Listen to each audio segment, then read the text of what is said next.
Hello. It is Jolene here from the Best Vinyl Cutters, and I've got another fun tutorial for you today. So I bought a lot of these beautiful glass canisters for my pantry, and of course, being a crafty Cricut lover, I had to label them. So today's tutorial is all about how to create your cool labels for your jars or your canisters that you can pop in your pantry or even use in your craft area to organize your stash as well. So I've done two different types here. I've done one with a white and one with a black, but I wanted them to look the same, so I've kept to the same font and I've kept them on the same height. I wanted to just quickly talk about the font that I chose. So you can see I've got a nice, beautiful, thick, bold font here, and I've kept it fairly simple. People often ask me why when I transfer things, it comes up so easily. And one of the tricks that I can recommend, especially if you struggle with that, is to stick to a big, bold font. So you can transfer thin fonts or script fonts. Of course you can, but it just gets a bit more frustrating and a bit more tricky to actually lift up those thin pieces, simply because this has got a lot more surface area for the transfer tape to stick to. It's as simple as that. So I actually truly love this anyways, because when I look into the pantry, it jumps out at me. And to me, it's more important to be functional rather than pretty, but I can't exactly read what it says. So that's why I've stuck to this font. So I will share what type of a font this is as well when I show you guys around Cricut Design Space. I've used two different brands as well. This black one is actually a matte vinyl by Silhouette, I think it was, and it was really super easy to work with.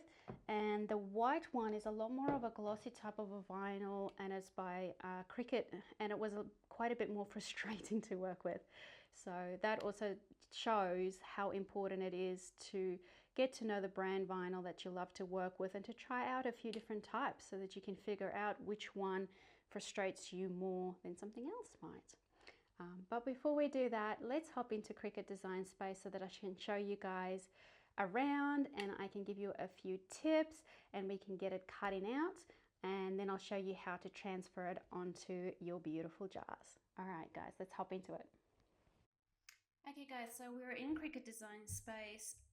What I've done is really simple and straightforward, but if you're new to Cricut Design Space, this is how you do it. So you click on the text box because we want to write text. You write in your word. So I'm doing it all in capital letters because I just want it to really stand out very well. From here, you can click and drag and move it around if you want. You can also use this button here to resize it. But if you want to have a lot more specific control over the sizing, you can enter it up here. I want to have all of my words have the same height so that they're all similar in sizing. And that was the size that I measured out that I really loved. So it's as simple as that. If you want to change the font, you go up here. I am literally just using the button that comes up automatically, which is Cricut Sans. But if you go up here, you will find all of your fonts, or you can go to the Cricut button up here and it's going to show up all of your Cricut fonts. So being aware that the A means Cricut Access, and that's a membership, a monthly membership that you need to pay for if you want to use that. Some of them have costs attached, so if you want to use that one, it's going to cost you money. Or what I typically do is I go to System, because that's all the fonts that I have on my computer. So the fonts that would come up when I open up Word or Adobe or Excel or whatever the case might be. So I know all of these are free, and I've picked a lot of these from the internet and downloaded them, so I'm pretty happy with that. So that's how you change your fonts. I'm going to keep mine really, really basic and simple. As I've said a few times, I love the boldness of it, I love the curviness of it, and I love the fact that it's just quick and easy to design. So as a side note, if you were to make another one, so let's say we were designing, whoopsies, let's say we were designing all of our labels in one go. So this was label number 2. So again, I would resize this to 0.7 so that they're the same height. And I wanted to show you guys what happens. See how if you click on this, one box comes up. This means that Cricut sees this as an image, one image, right? If you click on this one, it's a new box. So currently Cricut sees these two words as two images. And what Cricut does when you click on Make It is to find the most space effective way of cutting out your things. It wants to help you save vinyl. But helping us save vinyl is not always very helpful. So in this case, it's put the words super close together. And to go and try and cut in between these to separate these with two jars is going to be a nightmare. So we don't want that. So once you've created your labels, whether it's 2, whether it's 10, all you need to do is to click and drag a box around all of your labels. See how it's got one box around both words? We're going to click on attach, and that's going to tell Cricut this is one image now. Okay, so this way, when we click on Make It, it's going to keep the words exactly the way that I had it. So currently it's got that space in the middle, which means that I can cut there. Or if you want to have them one underneath each other, you could do it that way. Draw your box to tell it this is one thing. I want to cut it out exactly like this. Make it, you're going to have the power of being able to organize your words. Okay. So once you've done that, you simply connect your machine. My machine is downstairs. And I've got my 3-year-old here, so I'm not going to walk downstairs right now. But you connect up your machine and you basically pick vinyl. So we're working with adhesive vinyl, and I'm not using a fancy vinyl, so it's straightforward vinyl. And then you basically pop it down on your green mat, shiny side up. You'll see that in a minute, and you cut away. So let's hop into the fun part, which is the actual making of it, so that I can show you how to cut, how to weed, and how to transfer and get it onto your jars. Okay, so here is the one that I created already with a black label on it. So what we want to do in the video is to show you guys how to do one, and I'm going to make a white label this time around. So grab your scraper and grab your weeder so that we can weed the vinyl. And your stylus is a good idea as well. It's really handy when you're working on a curved surface. So we need vinyl. This is a white vinyl and it's a Cricut one.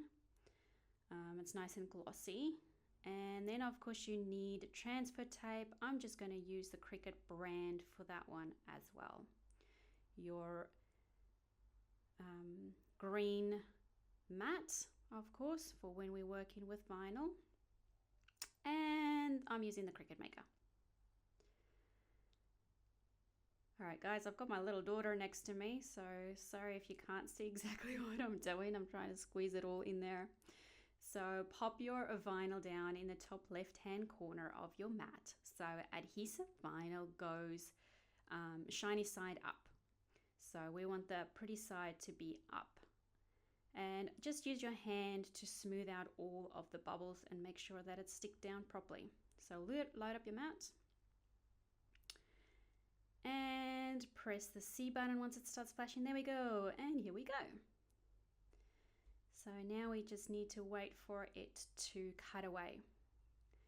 So the one thing that I wanted to point out is the black vinyl that I used was actually a matte vinyl by Silhouette. And I found that it was super duper easy to transfer. So the vinyl really stuck well to it because it wasn't quite as glossy on top. But when I was working with this white vinyl, it was definitely a lot more frustrating to get it onto the transfer tape. So you'll see in a minute how I actually use my nails to peel off the vinyl onto the actual transfer. So typically I like sticking to the same brand transfer tape and vinyl. So if I'm using Cricut, I use Cricut. If I use Oracle, I like using what they recommend. You can also use, of course, contact paper. A lot of people love contact paper and a lot of people use painting tape. All right, so eject your mat. And now what we need to do is to weed. So I created a little weeding box here. So even though I've got a big piece of vinyl on there, you'll see in a minute that it didn't waste too much of the vinyl, which is really great. All right, so use your little weeder to try and get in there and to lift it up so that we can peel it away. as you can see, I'm already struggling a little bit. I think I put the camera in a bit of a weird spot, but anyway. All right, so get rid of all of that excess that we don't need. And then all we have to do is to pick out the centers of the letters as well. So I know it's white vinyl and it's probably a bit tricky for you guys to actually see what I'm doing. So I'm just going to trim this down so that I can save the rest of the vinyl for some of my other canisters, because I think I've got about 10 of them, so I've got a big job ahead. Cool. I like weeding on my green mat because it makes the paper, the vinyl backing not move around too much, but you just got to find what works for you, really. And usually I have a weeding ring with me, but with all the little hands that I've got next to me that I'm watching as well, I am just trying to get through it as quick as I can. It's always fun when you have help from a 3-year-old. So trim down your transfer tape. I like to have it slightly bigger than the piece that I'm actually working with. Peel the top layer away and then you just need to stick it down. So there we go. Pop that on top, and then you're going to grab your scraper to make sure that it's stuck down properly. So you'll see in a minute, sometimes vinyl can be quite frustrating to transfer. Glitter is especially really tricky to work with, but this white vinyl was giving me a lot of hassles for some reason, which is not always fun, but luckily because the letters were so nice and thick, I could just use my nails and just peel it away that way. So that worked. Oops, sorry, just noticed you guys can't see what I'm doing. There you go. So I'm trying to give it a really good scrape down to make sure that it's sticking. And as you can see, I'm still struggling a bit. So I'm just using my nails here to get the letters off and to get it stuck onto the transfer tape. It's funny because my black one was like easy as. So it goes to show how important it is to find the brand that you really enjoy working with. So there we go. Now we need to grab our kitchen jar or canister that you're working with. I just want to get mine kind of on the same height, so I'm using that one to measure it out. And then all you do is you stick it on. So you can use your small scraper. I usually like the extra large one, but for the curved surfaces, the small one is fabulous. Or sometimes I use the stylus just so that I can really get into the nooks and the crannies. And then all you do is to peel off your transfer tape. Look at that! It's so cool. I love this. This is so therapeutic, I reckon, making everything all organized and pretty. See? Ta-da! So now I only have about 10 more of these to go, I think. But these canisters are so cool. Hope you guys enjoyed this video, and we will see you guys again in the next tutorial. Ciao for now.